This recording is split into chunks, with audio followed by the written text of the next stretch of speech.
"My husband told me he lost his job," he said sadly. "But hey, that might not be so bad. We can still turn things around. Just ignore that sneaky boss. We'll figure things out ourselves." I'm Sammy, by the way.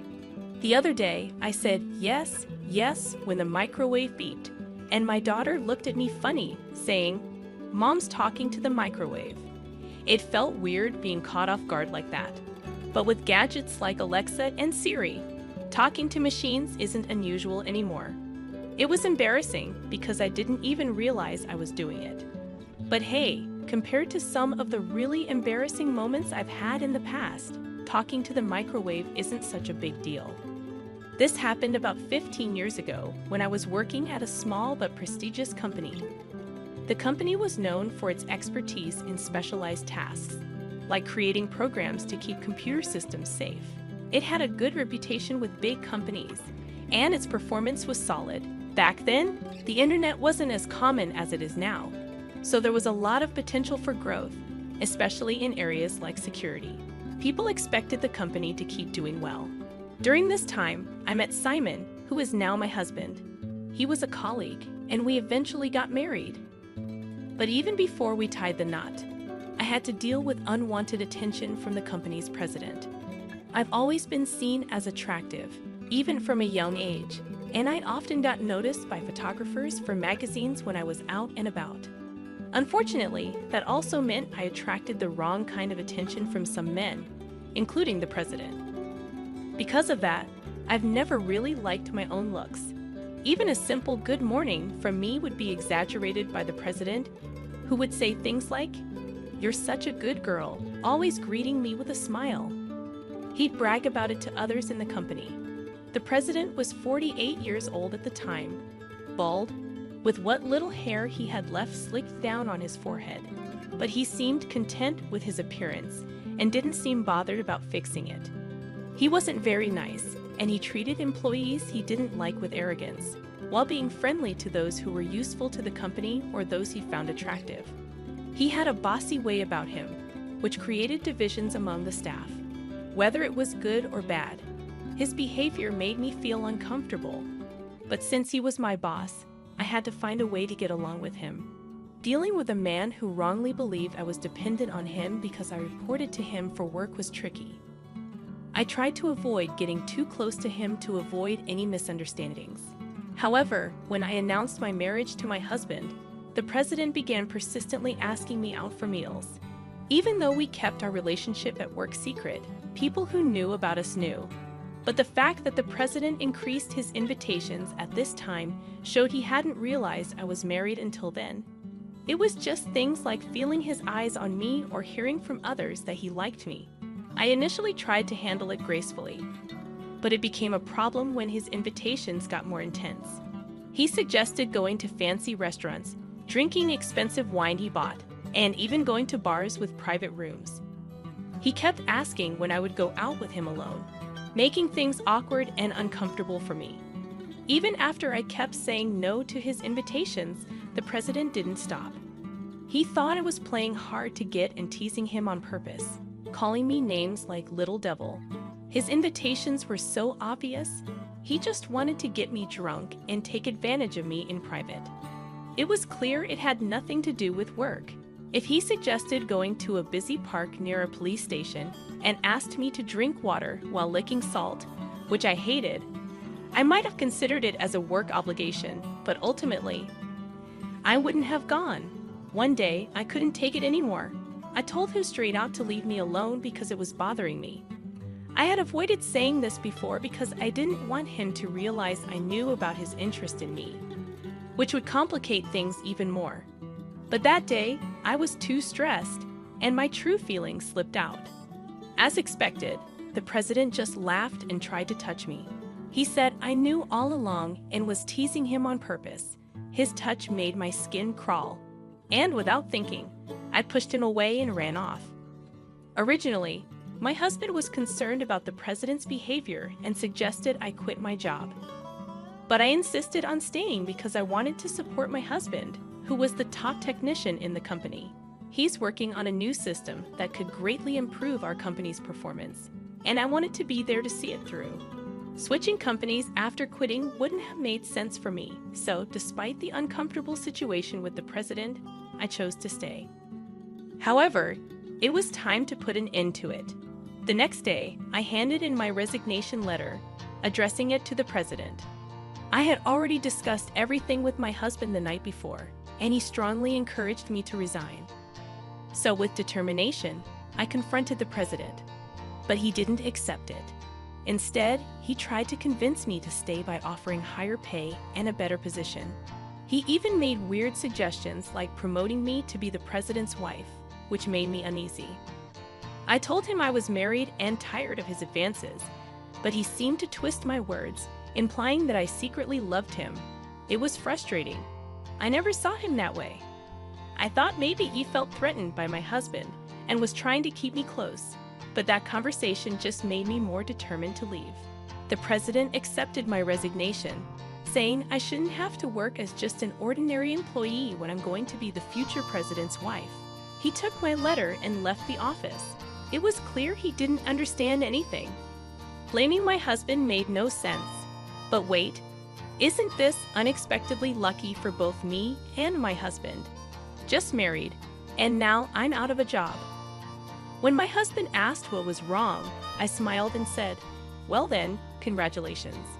I suggested to my husband that since he was developing a system to find suitable customers for the company, and without him, the data wouldn't be updated, maybe it was a good opportunity for us to start our own business. He was surprised at first, but then laughed and agreed, saying I was clever. We could work together again. After getting fired, my husband wasted no time. Within 30 days, just like the president said, we used our savings to start our own business. During this time, my husband reached out to the talented people from our old company, basically recruiting them to join us. The bald president, who didn't even know how to use a computer, often didn't understand the struggles we faced and would give us impossible tasks.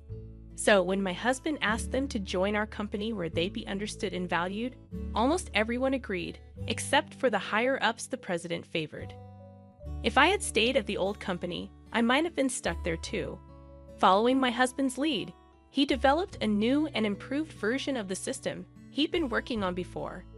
With his connections, he not only secured jobs, but also created 2 new security systems, selling them to other companies. In an industry with few competitors, companies naturally wanted the best products, so our workload quickly grew.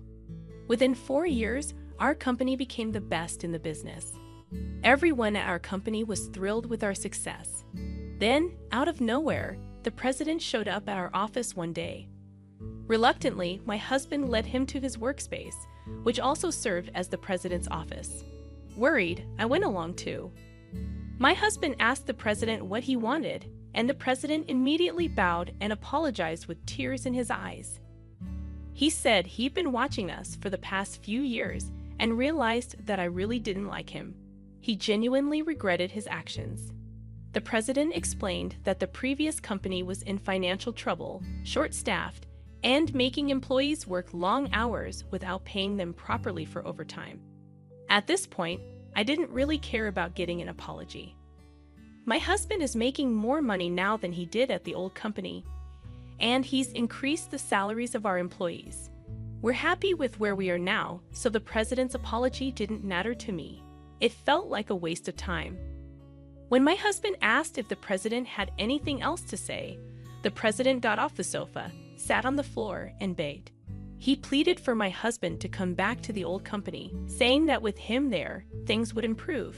But my husband calmly refused. He said that ever since he got fired, he's no longer an employee there and has a responsibility to protect the people at our own company, so he couldn't go back. The president kept pleading, even offering to step down and have his company merge with ours. But my husband said no. He explained that what the president did to me in the past was wrong and hurtful to female employees' morale.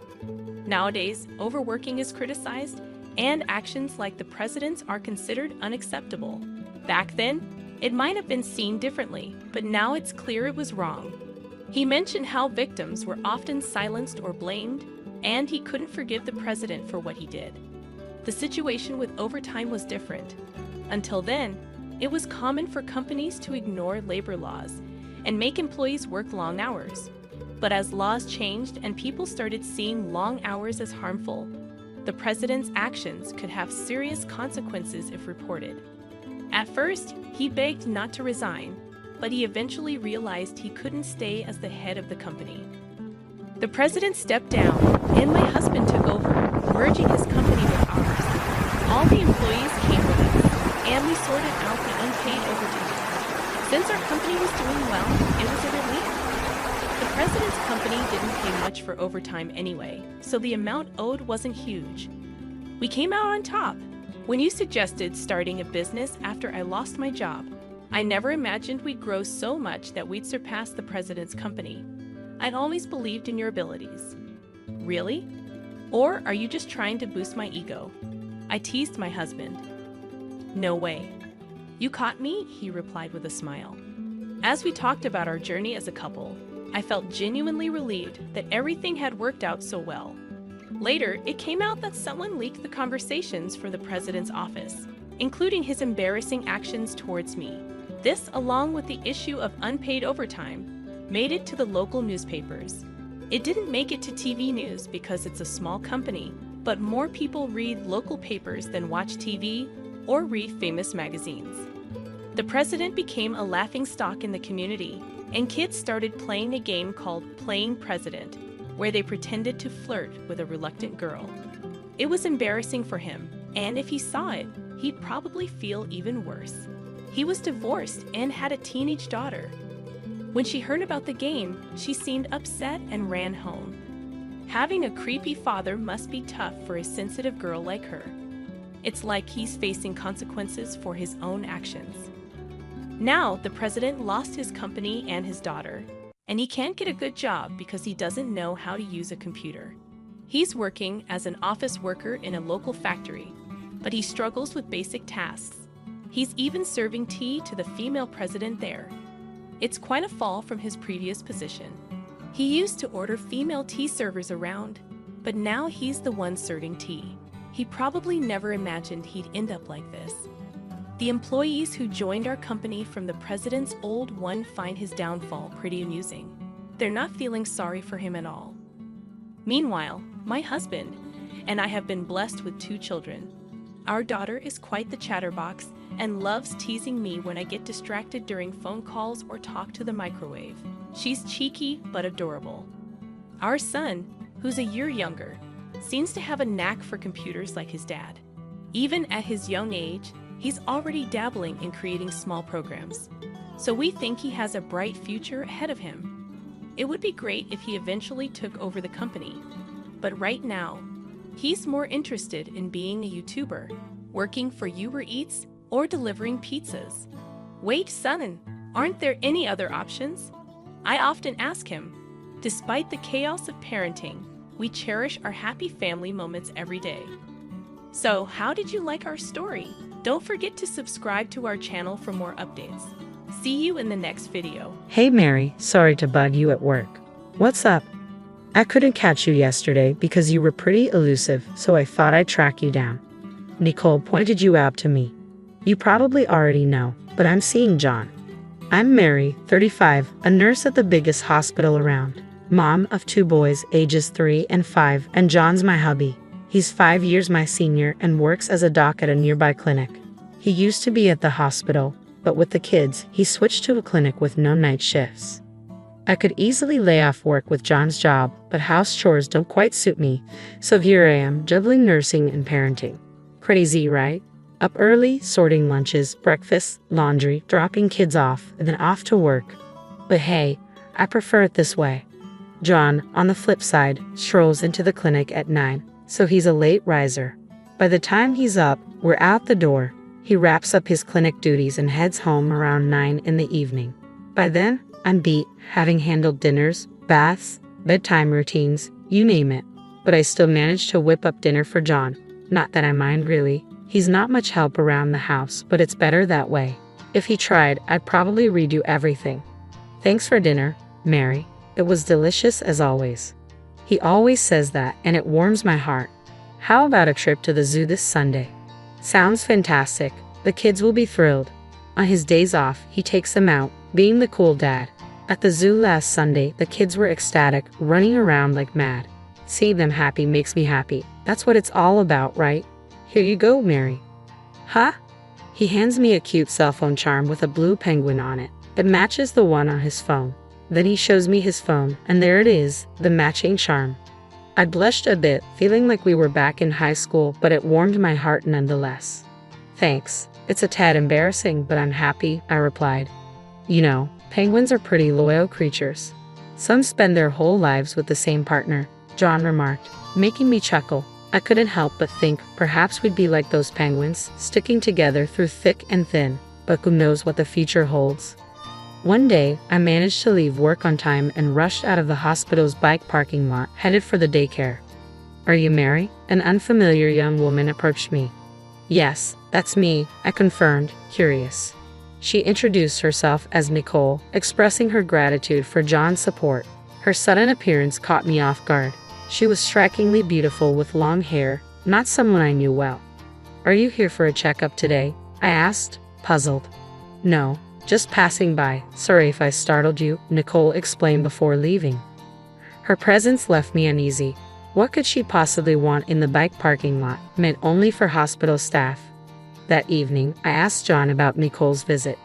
A woman named Nicole greeted you today at the hospital. Who is she? I inquired. Huh. She's a nurse at my clinic. I'll ask her next time, John replied, seeming surprised. His eagerness to end the conversation left me feeling distrustful. I encountered Nicole again about 2 weeks later, this time outside our house. It was when the daycare called, informing me that our eldest son had a fever and needed to be picked up. As I biked home with the kids, I spotted a figure waiting in front of our house. I immediately hit the brakes, pulling my bike to the side of the road. Though they were a bit distant, I could unmistakably recognize John and Nicole. I dialed John's number just to confirm. Hey Mary, what's up? I'm pretty swamped at work right now, he answered, even though he was clearly standing in front of our house. I'm sorry, our eldest son has a fever, so I'm heading home. Thought I'd let you know, I explained. Got it, I'll try to wrap up early today, he replied before hanging up. The two figures in front of our house then headed toward the clinic. I waited for a while before heading home. Luckily, despite the fever, my son seemed to be in good spirits, so there wasn't much cause for concern. But as they say, it's better to be vigilant. After ensuring he was settled with his favorite cartoon and some snacks, I took a moment to collect myself. The image of John and Nicole kept haunting me. I didn't want to entertain doubts, yet the suspicion of infidelity crept in, and I found myself gripping the penguin charm on my cell phone, as if seeking reassurance. In the evening, as promised, John rushed home and showed genuine concern for our son. He was such a devoted family man. Surely he couldn't be having an affair. At least, that's what I desperately wanted to believe. Mary, is something wrong? Did you notice something when you came home this afternoon? John asked, his demeanor uneasy. No, nothing.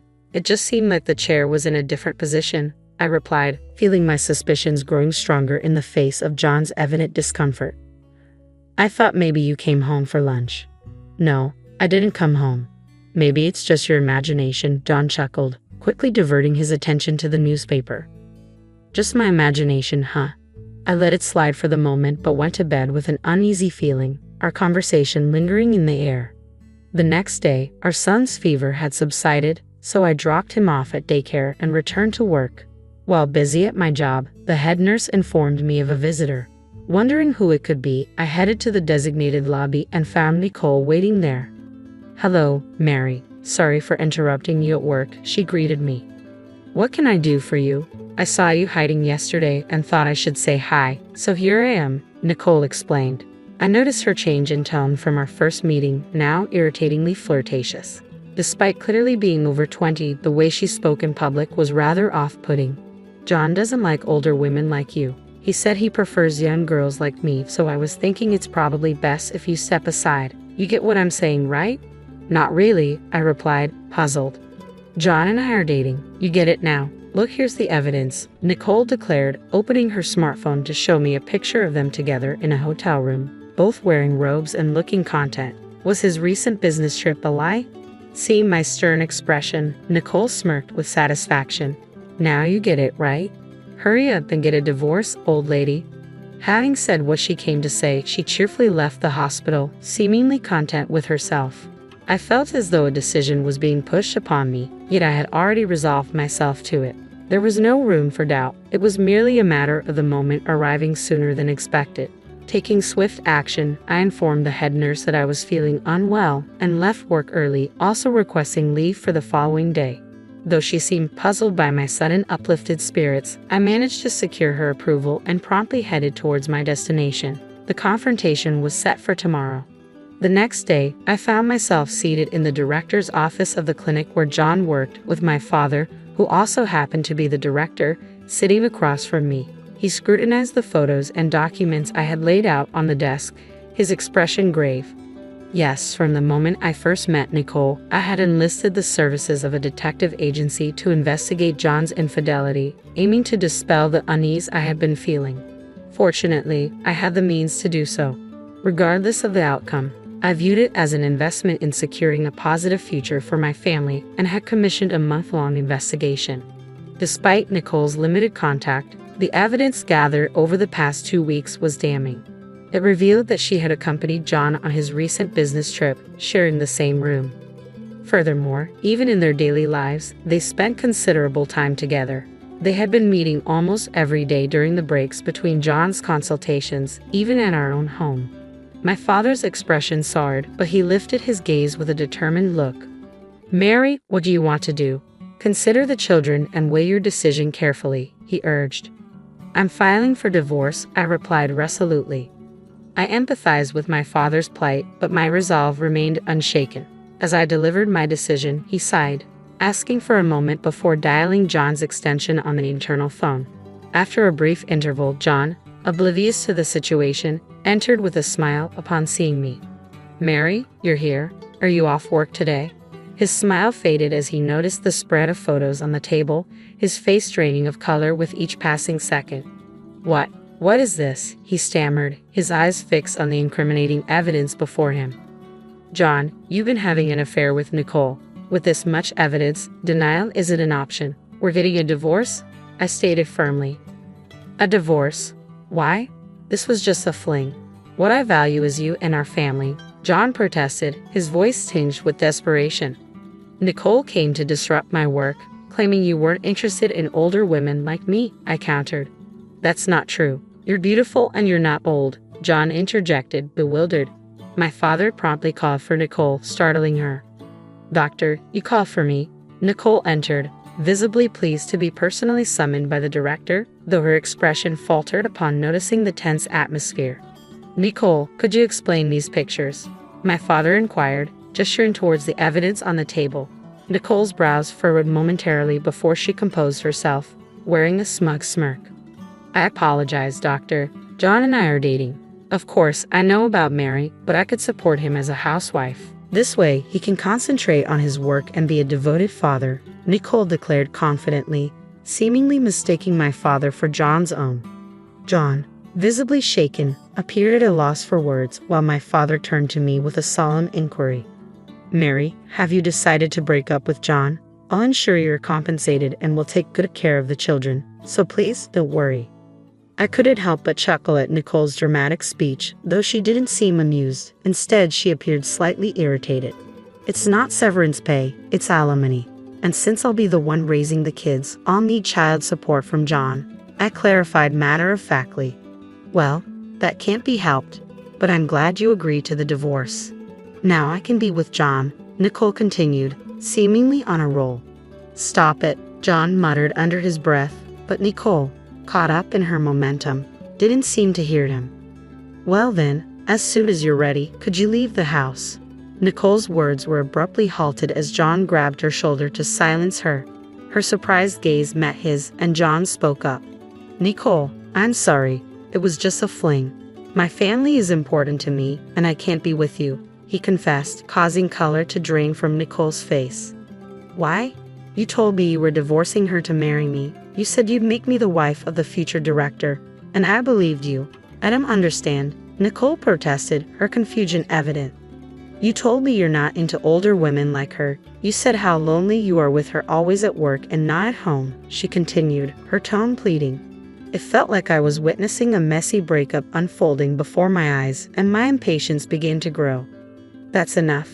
I'm filing for divorce from John. I'll be seeking alimony from both of you, and John, you'll need to pay child support too. That's all," I declared, attempting to conclude the conversation. My father, understanding my temperament, chuckled and interjected, "Well, since my daughter said her piece." "Wait, did you just say your daughter?" John interrupted, visibly stunned. "Yes, Mary is my child and John is my son-in-law," my father clarified, causing Nicole to panic. "What happens if he's no longer the heir? Can't he live in that big house anymore?" Nicole panicked, realizing the implications. "Mary, I'm truly sorry." John suddenly fell to his knees, bowing deeply to me. Nicole, now realizing she was nothing more than a fling, was left stunned. "I can ask for your forgiveness, but could you possibly give me another chance?" John's desperate bowing likely stemmed from the fear of losing his job. However, no matter how deeply he bowed, I couldn't find it in me to forgive him. Besides the affair, there was another reason why forgiving John was impossible for me. "That's impossible. Do you recognize this?" I pulled out my cell phone and showed him the blue penguin charm. John's face paled, confirming his guilt. Yesterday, when John showed me the photo at the hospital, I had been elated. We had matching charms, and he had shared with me the significance of penguins mating for life. I cherished the blue penguin charm he had given me, but now I noticed something crucial. Nicole also had the light blue charm on her phone. Yes, Nicole confirmed. John bought it for me. Admitting defeat, John confessed to buying it. "That's why it's impossible. We should break up. Nicole has the exact same one, not just a different color. That tells me enough about your feelings. I can't forgive you, no matter what." "Please, Mary," John pleaded, but my father intervened, expressing his outrage at John's betrayal and Nicole's disruption of clinic discipline. "As a clinic director, I must punish both of you," my father declared. "Be prepared for that." "I'm so sorry, but please let me keep my job," John pleaded. "We'll go through lawyers from now on. You both can leave for today, and from tomorrow, you'll be on paid leave. You don't have to come to work." "Wait, I don't understand," I interjected. "John, you're a doctor. Can't you work elsewhere? Quit this small clinic and let's start over." "Please, Nicole, let's break up," John added. "I never imagined losing my family or happiness. Are you freaking serious? You deceived me." I lashed out, my father intervening to silence the bickering between John and Nicole. Despite John's past insistence that family was paramount, his actions had betrayed us. The thought of returning to the house where John and Nicole had apparently spent every day together filled me with dread. So, I requested to stay with my parents for a while, taking my children with me.